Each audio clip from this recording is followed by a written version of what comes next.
So here we have our smaller tunnel, and you can see we're using it mainly for cucumber production this year. We also have some peppers right at the back of the tunnel.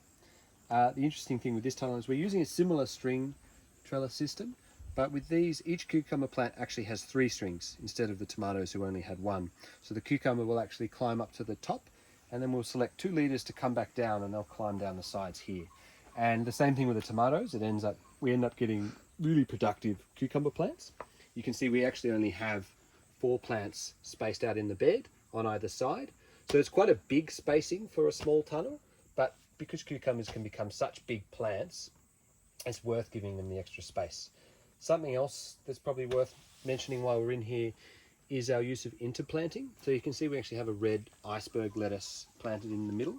And with cucumbers or solanaceae, when you first plant them, there is big spaces in the bed because you've got, at least 500 or 600 between the plants. So it's worth filling up that space with a fast growing crop. So you get a lot more out of the space, and because we have these tunnels, it's really worth maximizing all our space because things grow so well, they grow so quickly. And that way we're able to get the most amount of produce that we can out of them. You just don't want to let the lettuce get too big.